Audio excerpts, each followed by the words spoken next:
নমস্কার, আমি বর্ণা। আমুদরিয়া নিউজে সকলকে জানাই স্বাগত।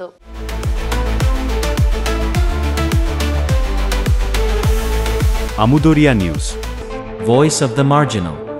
আজ আমাদের আমুদরিয়া স্টুডিওতে এসেছেন কবি মনোজ পাইন। আজ আমরা কথা বলবো কবি মনোজ পাইনের সাথে। তার একটি নতুন বই প্রকাশিত হতে চলেছে আগামী উত্তরবঙ্গ বইমেলায়। যিনি পেশায় শিক্ষক হলেও ডুবে থাকেন প্রকৃতিতে, ডুবে থাকেন লেখালেখিতে, কবিতায়। তার বই নদীটির পাশে হাঁটো সাহিত্যপ্রেমীদের মন কেড়েছে অনেক আগেই। আগামী উত্তরবঙ্গ বই মেলায় তার নতুন বই মনোজ পাইনের প্রেমের কবিতা প্রকাশিত হতে চলেছে। এই প্রেমের কবিতা সিরিজে তাকে আমন্ত্রণ করা হয়েছিল চন্ডাল থেকে। তিনি তাতে সম্মতি দেন, এরপরে বইটি প্রকাশ পাচ্ছে। এই উত্তরবঙ্গ বই মেলা আগামী 6 ডিসেম্বর কাঞ্চনজঙ্ঘা স্টেডিয়াম লাগোয়া মাঠে অনুষ্ঠিত হতে চলেছে। সেখানেই প্রকাশ পাবে বইটি। আজ আমরা কবি মনোজ পাইনের সাথে কথা বলবো ওনার লেখা বই নিয়েই। তার আগে নিয়ে নিচ্ছে একটা ছোট্ট বিরতি, ফিরে আসছি বিরতির পর। যে ফ্যাশন ব্র্যান্ড শো আছে 25th of November and এটা 1st December অবধি আছে।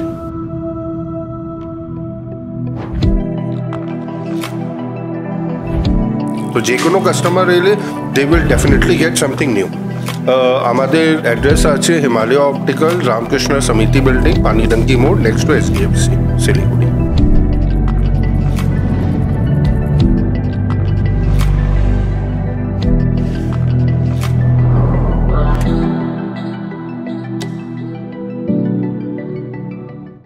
ফিরে এলাম বিরতির পর।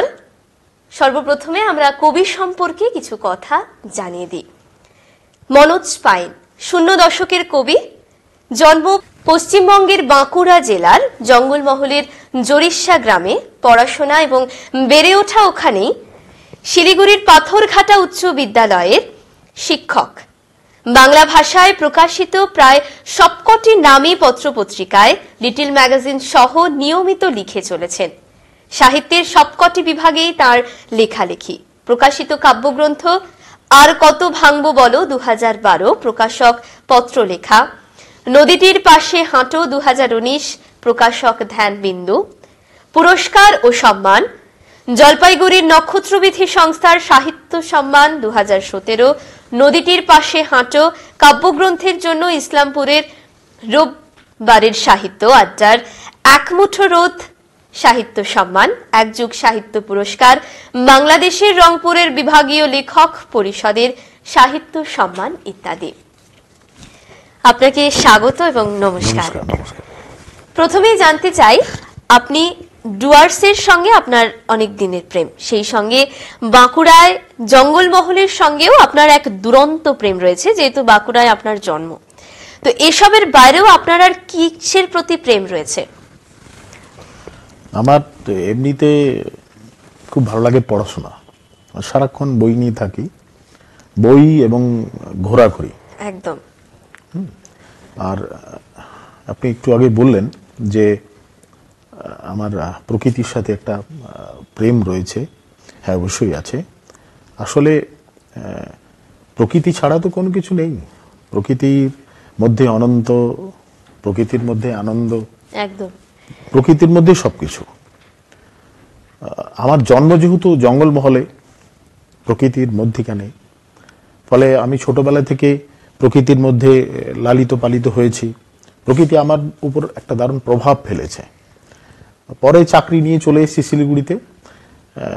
হঠাৎ করেই দেখলাম আরও একটা অন্য প্রকৃতি এবং ডুয়ার্স আমার কাছে এই মুহূর্তে একটা প্যাশন, আমার অসম্ভব প্রিয় একটা জায়গা। চাকরি থেকে অনেকবার ট্রান্সফারের সুযোগ পেয়েছি, শুধুমাত্র ডুয়ার্সের কারণে আমি যেতে পারিনি, আমার যাওয়া হয়ে ওঠেনি। আর ভবিষ্যতেও মনে হয় আর যাওয়া হবে না কখনো। আমি হয়তো এখানেই থেকে যাব। তবে কেউ তো জানে না তার ভবিষ্যৎ নিয়তি কোথায়। একদম এইটুকু আর কি। বেশ, আচ্ছা, আপনার কাছে জানতে ভীষণ ইচ্ছে করছে, আপনি প্রেমকে কিভাবে দেখেন? অর্থাৎ প্রেম সম্পর্কে জানতে চাইলে আপনি কি বলবেন? প্রথমেই বলি যে প্রেম হচ্ছে খুব একটা দারুণ আনন্দের যোগ্য এবং খুব স্বাভাবিকভাবে অনেকেই ধারণা করেন যে কেউ কারোর সাথে কিছুদিন সম্পর্কে লিপ্ত হলে প্রেম হয়ে যায়। না, হয় না, এটা আমি বিশ্বাস করি না। আচ্ছা, প্রেম একটা সত্যি অন্য ধরনের, অন্য লেভেলের একটা বিষয়। সত্যিকারে যিনি প্রেমের স্বাদ পেয়েছেন তিনি অবশ্যই ঈশ্বরের খুব কাছাকাছি গেছেন, এটা আমার বিশ্বাস। আসলে ধরুন আপনি প্রেমে পড়েছেন কোনো একটি ছেলের, আপনি বলছেন এটা প্রেম, আমি এটাকে প্রেম বলি না। কেন? আপনাকে আমি জিজ্ঞেস করছি ছেলেটির সম্পর্কে আপনি বলুন। আপনি 10 পাতা লিখে দিলেন, শুধু ভালো, ছেলেটির এই ভালো সেই ভালো। কিন্তু আপনাকে আমি যখন জিজ্ঞেস করছি যে ছেলেটির ড্রব্যাক কি, খারাপ দিকগুলো কোথায়, সেগুলো আপনি বলুন, আপনি তখন দেখা যাচ্ছে খুব কষ্টে সৃষ্টি হয়তো 2-4 লাইন লিখতে পারছেন। তার মানে আপনি প্রেমের মধ্যে নেই, কিন্তু আপনি যেটা আছেন মায়ার মধ্যে আছেন, আপনি যেটা আছেন ইনফ্যাচুয়েশনসের মধ্যে পড়ে আছেন, প্রেমের মধ্যে নেই।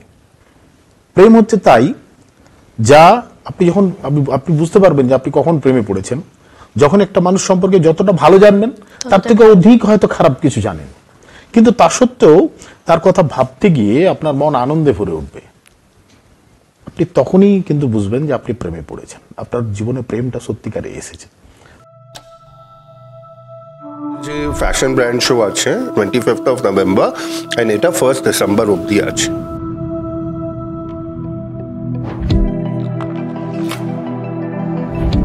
তো যে কোনো কাস্টমার এলে they will definitely get something new. আমাদের অ্যাড্রেস আছে হিমালয় অপটিক্যাল, রামকৃষ্ণ সমিতি বিল্ডিং, পানিডাঙ্কি মোড়, নেক্সট টু SDFC, শিলিগুড়ি।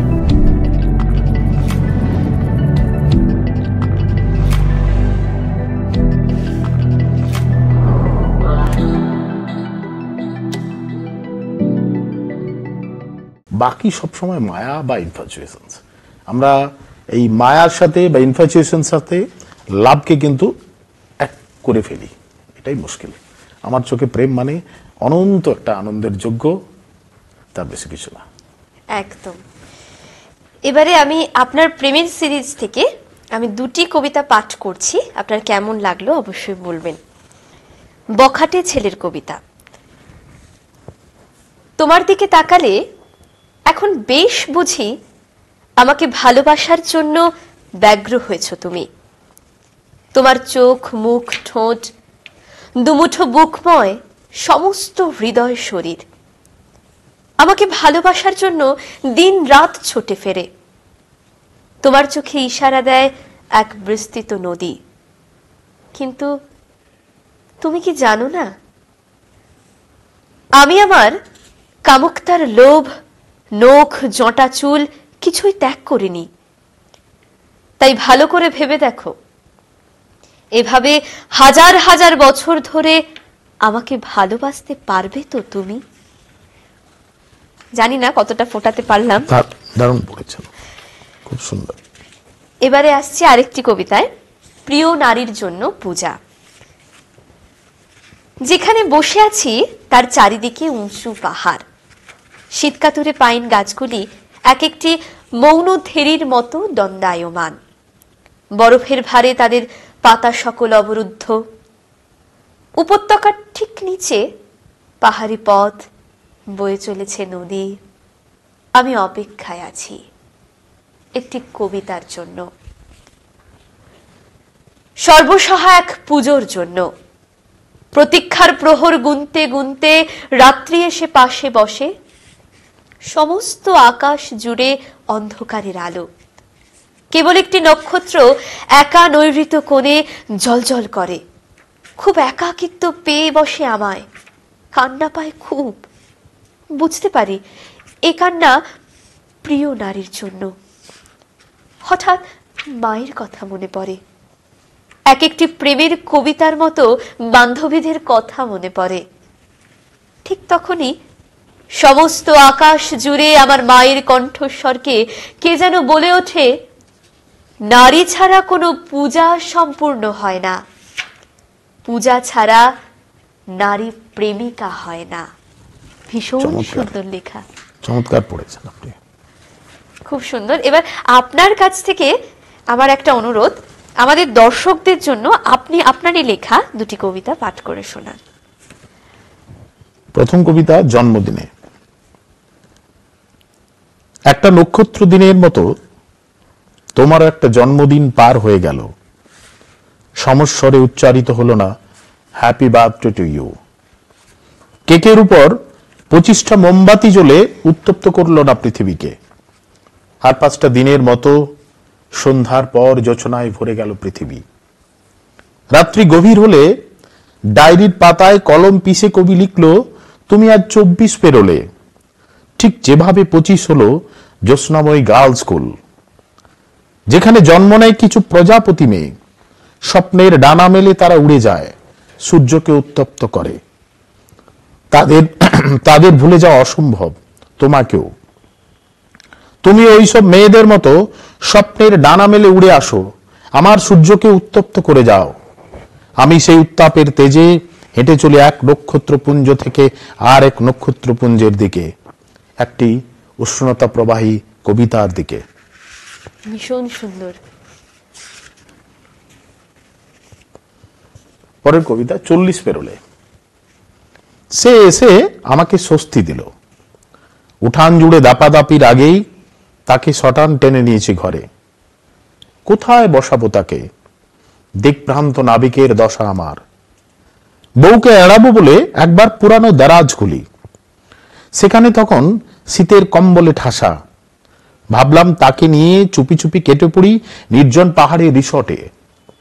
কোথায় যে রাখি এই স্বস্তি দায়নি মেয়েটিকে। আষাঢ়ের মেঘ সকল ওর পিছু পিছু ঢুকে পড়ছে আমার ঘরে। আমার বউ ওদের হাত থেকে বাঁচবার জন্য ছেলের স্কুল ড্রেস, আমার অফিস ব্যাগ নিয়ে ব্যস্ত। হঠাৎ মাথায় বুদ্ধি এলো, সেই বুদ্ধিতে মৌসুমী বৃষ্টি হলো সারা রাত। বউ ঘর থেকে চিৎকার করে সতর্ক করলো, 2 দিন আগে 40 পেরিয়েছো তুমি, এই বৃষ্টি ভালো নয় সোনা। এদিকে সমস্ত শরীর ভিজে গেছে, জ্বলে উঠেছে আগুনের গ্রাম।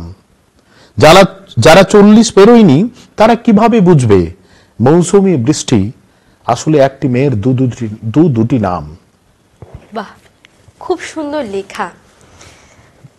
অনেক ধন্যবাদ আপনাকে। আপনাকে অনেক ধন্যবাদ, খুব ভালো থাকবেন। একদম।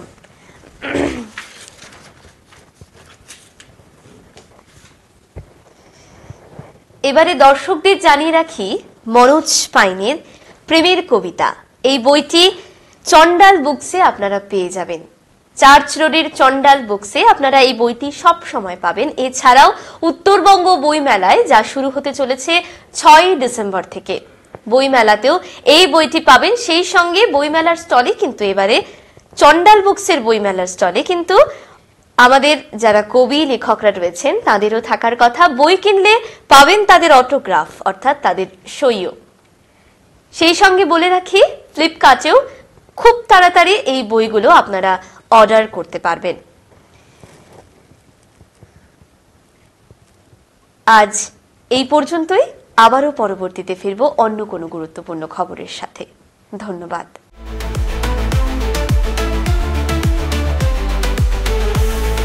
Amudoria News.